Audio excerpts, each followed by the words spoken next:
So how to diet as a beginner. Everyone always thinks it's very hard, and to a certain degree, they're right. As you can tell, I'm from Australia. My name's Tyson. And in Australia, specifically, our culture is very easy to eat bad food. And this is just not in our culture, this is in a lot of other cultures around the world too.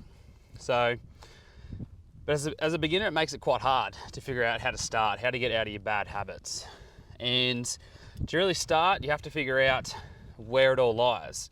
And everyone always says it starts and it always lies in the kitchen, but it really doesn't. It always starts in the supermarket. I always tell my mates, if you don't buy fat cunt food, you can't eat fat cunt food. And it makes sense, you can't. So if you can start getting those really good habits built up in the kitchen itself, sorry, not in the kitchen, in the supermarket, that'll translate into the kitchen. But as a beginner, you don't really want to go 100% into the chicken, broccoli, brown rice, all that type of dieting that you see on YouTube or other people talk about it, because it's not going to be sustainable. You want something that's going to work in the long term. And in that situation, a really good tip that I follow, that I tell other people and other mates to follow as well, is the 80-20 rule. Now, what is the 80-20 rule? Well, this rule means that overall, from your Sunday to Sunday diet or meal plans or anything like that you want to eat, try to aim to be 80% clean. I do this because then you have 20% leeway if you want to go to the pubs with some mates, smash some schooners, or if you want to go get some KFC or something. If that takes up your 20% for the whole week, then it takes up your 20% for the whole week, and you can't really have any other leeway. Some people always like to say, oh, what about just one cheat meal per week or one cheat day per week? And this doesn't really work as well for a beginner, because that cheat day could really be 4,000 or 5,000 calories, and then your whole week's worth of dieting just blows out of the window. So if you can aim for the 80 to 20% rule, but then another question that lies about that is, how do you find out what's your 20%? You could be thinking it's 20%, but it's actually 60%, and you're just being a fatty and eating way too much food again. Well, as a beginner, you don't really want to count calories for every single thing that you eat. I've done that for a couple of years, and it is good to know, but it's not really sustainable unless you have a really addicting personality where you really want to count every single calorie that goes into your body. But if you can get an idea of what calories are in what foods, then you might be able to have a good idea about, okay, this is, say, 10% of my bad food for the week because it might have more calories than something else. So using MyFitnessPal for that works quite well. I'd always recommend trying to get a baseline of what foods are high in calories, what foods are low in calories, and then working your shopping around that. So when you're in the supermarket itself and you're trying to aim for the healthy alternatives and the healthy shop, because it all starts in the kitchen, then you'll be able to figure out what's in what and go from there. You don't really need to use MyFitnessPal itself, because where we live in Australia, almost every single thing has the calorie and kilojoule intake on the back of the packaging, and I will be doing a good healthy shop in one of my series for the videos, just to explain in depth what I look for and how to go from there. So specifically on the back of the packaging for everything, it's in kilojoules, but the really good rule to follow is divide the kilojoules by 4, and that's how many calories you get. So say if it's 400 kilojoules, it's approximately 100 calories, give or take. There's a little bit difference in there, but it's very close, and it's a really good rule to follow. Most packaging will say calories on there as well, but yeah, if it does, it does, and it's a little bit better for you. So yeah, so there's a couple of good tips to start with. Is it always starts in the supermarket. Try to lead that week with a healthy shop, and focus on the low calorie foods if you're trying to lose weight, and if you're trying to gain weight as a beginner, you got to focus on those higher calorie foods. But as a beginner, you want something that's sustainable. You want something that's easy to follow, that you can actually make progress. And I've learned these mistakes over the years, so I just thought I'd start up a bit of a channel to give some tips and tricks about how to actually progress yourself and actually try to make progress and try to reach the goals that you set. If you don't want to do the 80-20 rule and you want to go 100% and only have like one cheat meal per week, that's even better. But in generally speaking, if you follow the 80-20 rule, there is a lot of leeway in there to be able to have some foods that your body enjoys. And again, you don't want to blow out. You don't want to say to yourself, oh, okay, I'll save my 20% for Friday, but then blow out with like a dozen different skewies at the pub, a Zinger Stacker box, pizzas, because then you really blow out your progress and it's going to put you behind. Especially when you're dieting, it doesn't take too much to blow out and then fall off the train. But if you do, as long as you get back on the train and reapply the 80-20 rule or just the low calorie rule in the supermarket when you're buying foods, then that's all you're really going to need. The main reason to have that 20% in there is because you want to try to trick your body into feeding its cravings without feeding its cravings full of the bad food that you're used to. So for example, back at college used to be around about 115 kilos. And for you people who don't live in Australia, 100 kilos is 220 pounds. So I don't know, 250-ish, 260 pounds.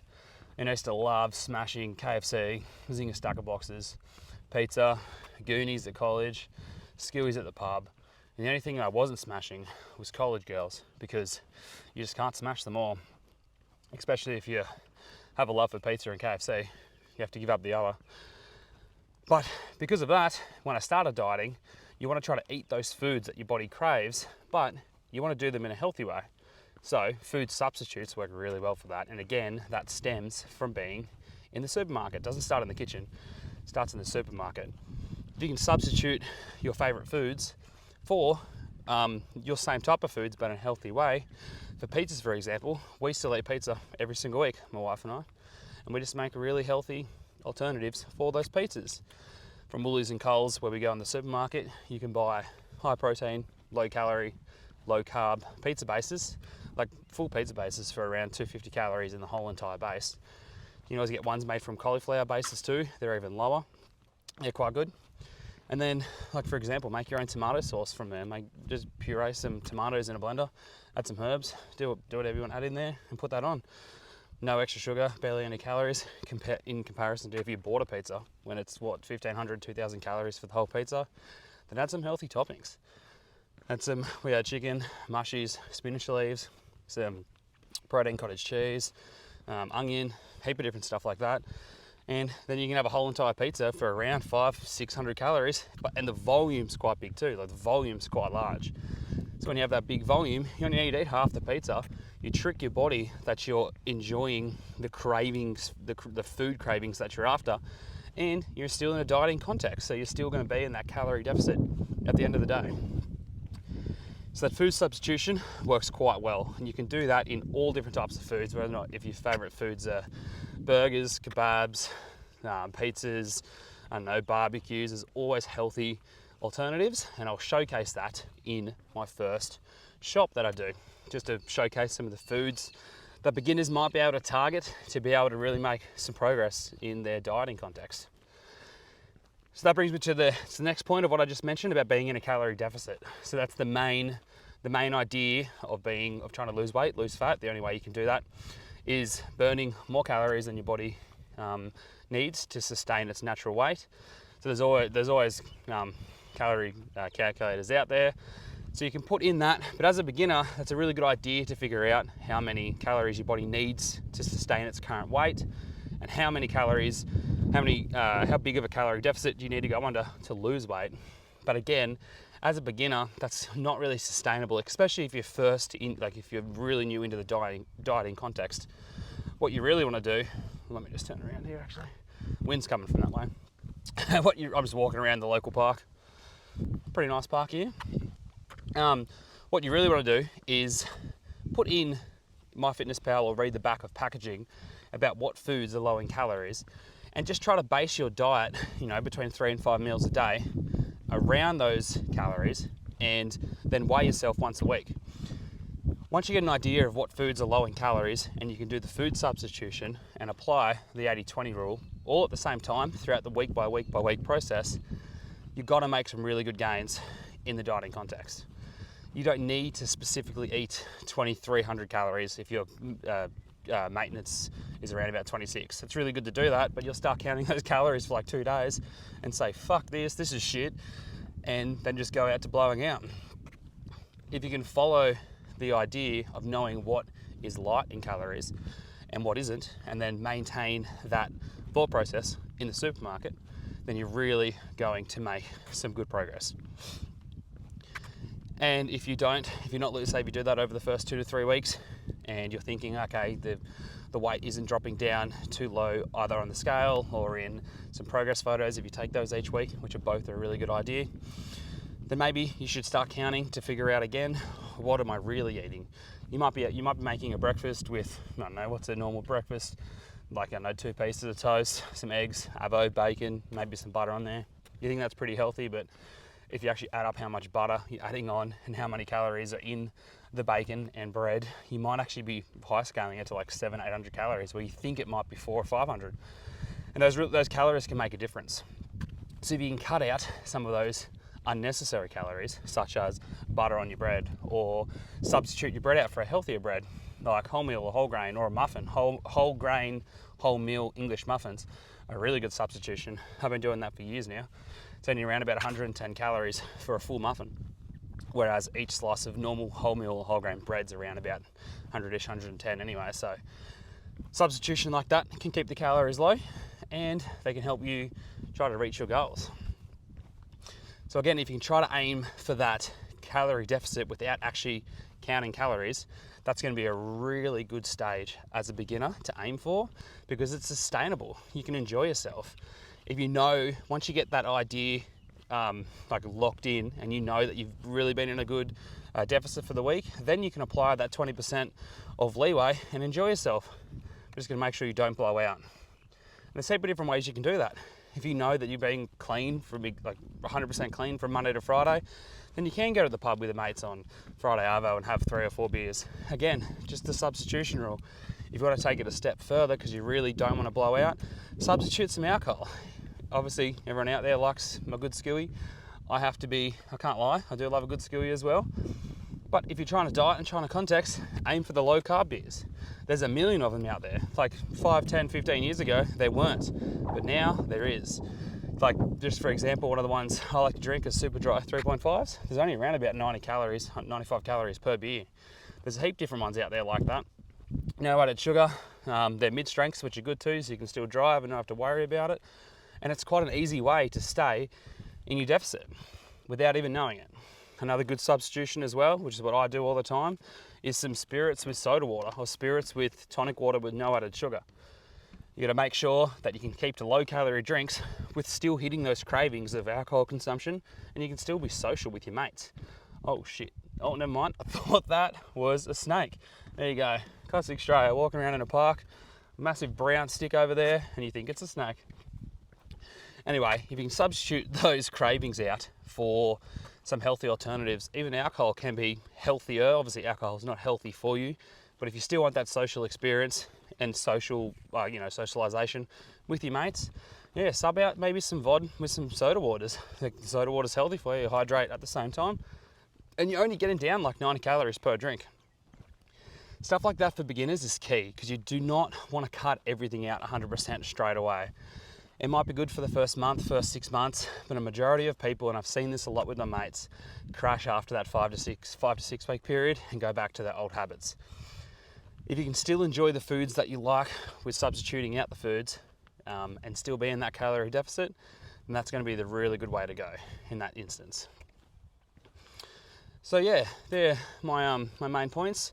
There will be multiple different series about this. One other thing that I wanted to add, and this will be in the shop itself and with the substitution of foods, is to always try to aim for foods that are no added sugar. Anything that says no added sugar is generally going to be a lot healthier for you, mainly for 2 different reasons. Obviously, sugar is bad for your blood, bad for your health, or the processed sugar is anyway, but it's always going to be low in calories. So, and especially being in the 21st century, there's always a lot more marketing going on now about no added sugar foods. We're moving in that in that direction, which is really good. But what is really good to see is when you go to the Bottle-O and you want to pick up a carton or something like that, you can always aim for the no added sugar beers. There's always stuff like that, or different substitution for foods.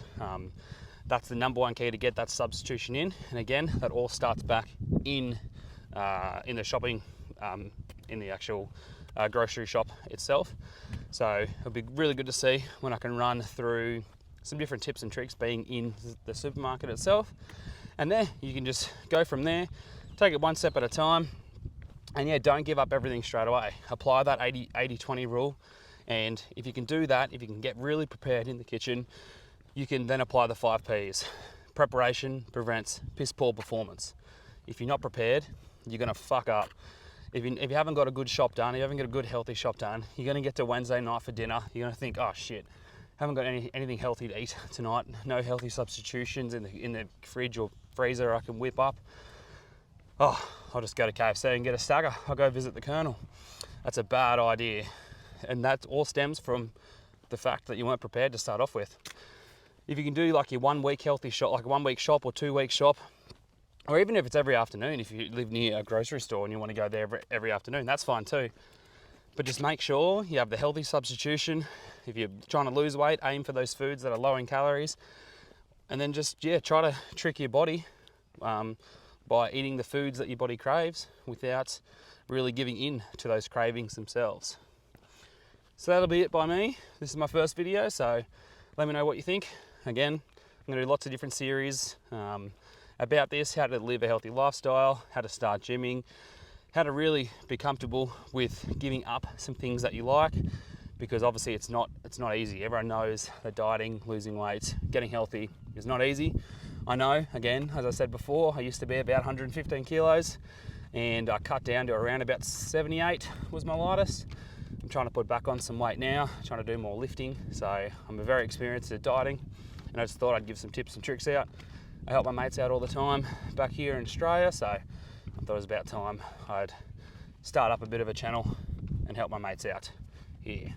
So yep, don't forget to try to sub the channel, give me a like. This is the first video, but there's many more to come. And yeah, leave some comments about some feedback, and yep, let's get this ball rolling.